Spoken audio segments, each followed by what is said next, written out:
जादुई ढोल। पश्चिम भारत के एक छोटे से राज्य में धर्मराज नामक एक बुद्धिमान और न्यायप्रिय राजा रहता था। उसकी प्रजा के मन में उसके लिए बहुत श्रद्धा और आदर था। राजा धर्मराज बहुत लंबा, ऊंचा और रूपवान था। उसके सिर के बाल काले और घने थे, जिन्हें उसका ढास कोई भोलू ही काटता था। भोलू यह काम कई वर्षों से कर रहा था और अपने शाही हज्जाम होने का उसे बहुत गर्व था। पर भोलू को एक बात का बहुत ध्यान रखना पड़ता था। जब भी वह राजा के बाल काटने जाता, उसे याद रखना पड़ता कि वह राजा के साथ बिल्कुल अकेला हो। उस समय किसी का भी शाही कमरे में आना सख्त मना था। बात दरअसल यह थी कि भोलू राजा के बारे में एक राज जानता था। राजा के सिर के दोनों तरफ दो छोटे छोटे सींग उग रहे हैं। यह बात सिर्फ राजा और उसका नाई जानते थे। जब भोलू ने पहली बार यह नजारा देखा तो वह भौचक्का रह गया, लेकिन उसने राजा से वादा किया कि इस बात का जिक्र वह कभी किसी से नहीं करेगा। महाराज, आप निश्चिंत रहें, भोलू राजा से बोला। आपका यह राज मेरे पास सुरक्षित है। किसी और को इस बात की कानो कान भी खबर नहीं होने पाएगी। ऐसा सुनकर राजा धर्मराज ने राहत महसूस की। उसे डर था कि अगर लोगों को इस बात की जानकारी हो गई तो राज्य भर में उसकी खिल्ली उड़ेगी। हो सकता है लोग उसका आदर करना बंद कर दें या फिर नए राजा की ही मांग करने लगे। इसलिए भोलू के वादे के बावजूद राजा ने उसे सख्त हिदायत देते हुए कहा, भोलू, अगर तुमने अपना मुंह खोला तो जान लो, सजा तो मिलेगी ही, देश निकला भी मिलेगा। भोलू हज्जाम की डर के मारे घिघी बंध गई। उसने कानों को हाथ लगाया और अपना मुंह बंद रखने की कसम खाई। कई वर्ष बीत गए। भोलू को अपना वादा याद रहा। उसकी स्वामी भक्ति से प्रसन्न राजा यदाकदा उसे अच्छे अच्छे उपहार भी देता रहता। पर समय बीतने के साथ साथ भोलू के सब्र का बांध भी टूटने लगा। उसके पेट में वह राज अब पचता नहीं था और वह चाहता था कि कोई तो ऐसा हो जिसे वह राजा के सींगों वाली बात बता सके, लेकिन राजा की चेतावनी उसे चुप रहने पर मजबूर करती थी। एक दिन भोलू राजा के बाल काटकर महल से लौट रहा था और रास्ते भर उसके सींगों के बारे में सोचता रहा। भोलू का घर एक छोटे से जंगल के उस पार था। ऊंचे ऊंचे पेड़ों और लटकती बेलों के बीच में से धीरे धीरे चलता हुआ भोलू जब थक गया तो सुस्ताने के लिए एक घने पेड़ के नीचे बैठ गया। भोलू को रह रहकर सींग याद आ रहे थे। फिर यकायक वह उठकर खड़ा हो गया। वाह, जवाब नहीं मेरे दिमाग का, भोलू बोला और उस पेड़ को देखने लगा जिसके तले वह बैठा था।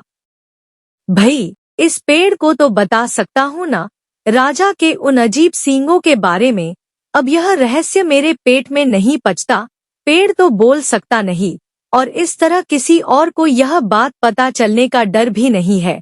पेड़ के पास यह भेद हमेशा भेद रहेगा और मैं भी इस बोझ से मुक्त हो जाऊंगा। भोलू ने ऐसा निश्चय किया और जोर से बोला, हे पेड़, आज मैं तुम्हें एक भेद बताने वाला हूँ। हमारे राजा धर्मराज के सिर पर दो सींग हैं। हाँ हाँ, उसके दो सींग हैं। इतना कहकर हज्जाम बेतहाशा हंसने लगा और हंसता ही गया।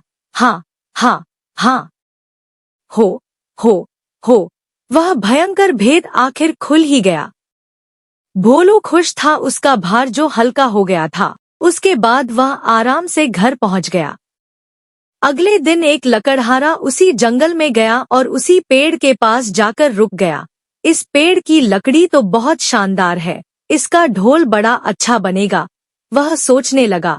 फिर क्या था, कुल्हाड़ी के कुछ प्रहारों से ही पेड़ नीचे आ गिरा। लकड़हारे ने वह लकड़ी एक ढोल बनाने वाले के हाथों बेच दी और उसने एक बहुत सुंदर ढोल तैयार कर दिया। यह मेरे जीवन का सबसे अच्छा ढोल है, ढोल वाला खुश होकर बोला। कल बाजार जाकर इसे अच्छे दाम पर बेच दूंगा। अगले दिन ढोल वाला बाजार गया और एक कोने में खड़ा होकर ढोल बजाने लगा। ढोल से बड़ा सुरीला स्वर हुआ। ढोल वाला उसकी आवाज सुनकर झूम उठा। वह चिल्लाकर बोला, बाबू, यह ढोल खरीदो। कोई है जो इस शानदार जानदार ढोल को खरीदे। धीरे धीरे उसके इर्द गिर्द भीड़ जमा हो गई। लोग खामोश होकर ढोल की मजेदार आवाज सुनने लगे। भाई वाह, क्या कहने हैं इस ढोल के, एक बूढ़े आदमी ने तारीफ की। तारीफ सुनकर ढोल वाला और भी जोर से ढोल पीटने लगा। तभी उस ढोल में से एक अजीब आवाज आई। लोगों के कान खड़े हो गए, उनका दिल धक से रह गया। धम धम धम ढोल बजा। आज मैं तुम्हें एक भेद बताने वाला हूँ।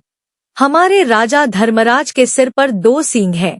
हाँ हाँ, उसके 2 सींग हैं। हाँ हाँ हाँ, हो। लोग वहां जड़वत खड़े हो गए। उन्हें अपने कानों पर विश्वास नहीं हो रहा था। ढोल वाला फिर ढोल पीटने लगा और फिर वही आवाज निकली। वह बहुत हैरान और शर्मिंदा हुआ। आखिर एक ढोल यह सब कैसे बोलने लगा? देखते ही देखते लोगों का तांता लग गया। और फिर कितना मजाक और कितने ताने। उफ़! हमारे राजा के 2 सींग, हमारे राजा के 2 सींग। लोग तो जैसे गाना गाने लगे। जब राजा धर्मराज ने सुना तो दुखी भी हुआ और नाराज भी। गुस्से से उसका चेहरा तमतमा उठा और वह गरजते हुए बोला, उस ढोल वाले को पकड़कर यहाँ ले आओ। राजा के सैनिकों ने शीघ्र ही उसे पकड़ा और राजा के समक्ष प्रस्तुत किया। ढोल वाला डर के मारे कांप रहा था। बदमाश, तेरी इतनी हिम्मत कि तू मेरी खिल्ली उड़ाए, राजा फुंफकारा। भयभीत ढोल वाले ने राजा के पैर पकड़ लिए। महाराज, वह गिड़गिड़ाया, मैंने तो एक लकड़हारे से कुछ लकड़ी खरीदी थी और उसी से यह ढोल बनाया है। मैं बिल्कुल नहीं जानता कि यह ढोल ऐसी बेहुदा बात कैसे बोल रहा है। मुझे क्षमा कर दीजिए महाराज। राजा ने लकड़हारे को बुलाया। जो लकड़ी तुमने ढोल वाले को बेची, वह तुम्हें कहाँ से मिली? लकड़हारे को काटो तो खून नहीं, डरते हुए बोला, जंगल में एक पेड़ से मिली महाराज। तुम्हारी लकड़ी से बना ढोल बोलता कैसे है? राजा धर्मराज ने पूछा। मैं तो खुद हैरान हूँ महाराज, दुविधा में फंसा लकड़हारा बोला। मैं कई वर्षों से लकड़ी काटता और बेचता आया हूँ, पर ऐसा अचंभा पहले न कभी देखा न सुना। अब राजा परेशान। लकड़ी कैसे बोलने लगी? राजा और उसके दरबारी निरुत्तर थे। पर राजा धर्मराज ने भी ठान लिया कि इस घर के भेदी का पता लगाकर ही छोड़ेगा।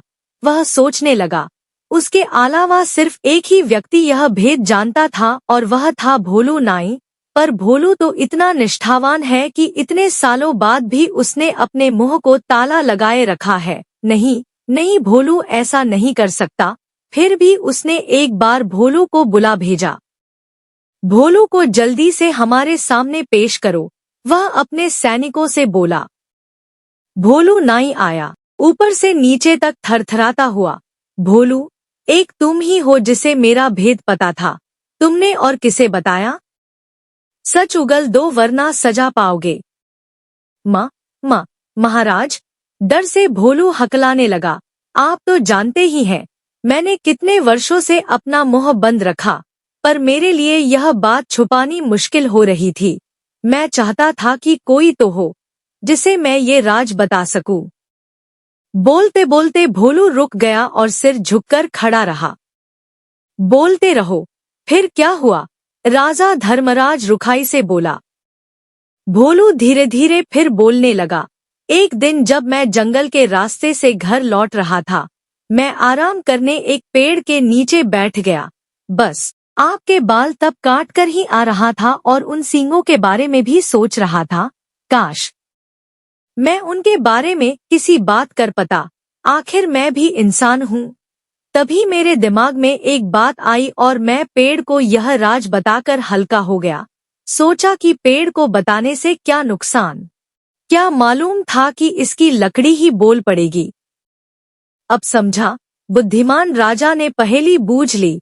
वह पेड़ जादुई था, सुन बोल सकता था, इसलिए उसकी लकड़ी से बने ढोल को जैसे ही पीटा गया, वह बोलने लगा। और जो कुछ तुमने मेरे सींगों के बारे में कहा, वही शब्द वह दोबारा दोहराने लगा।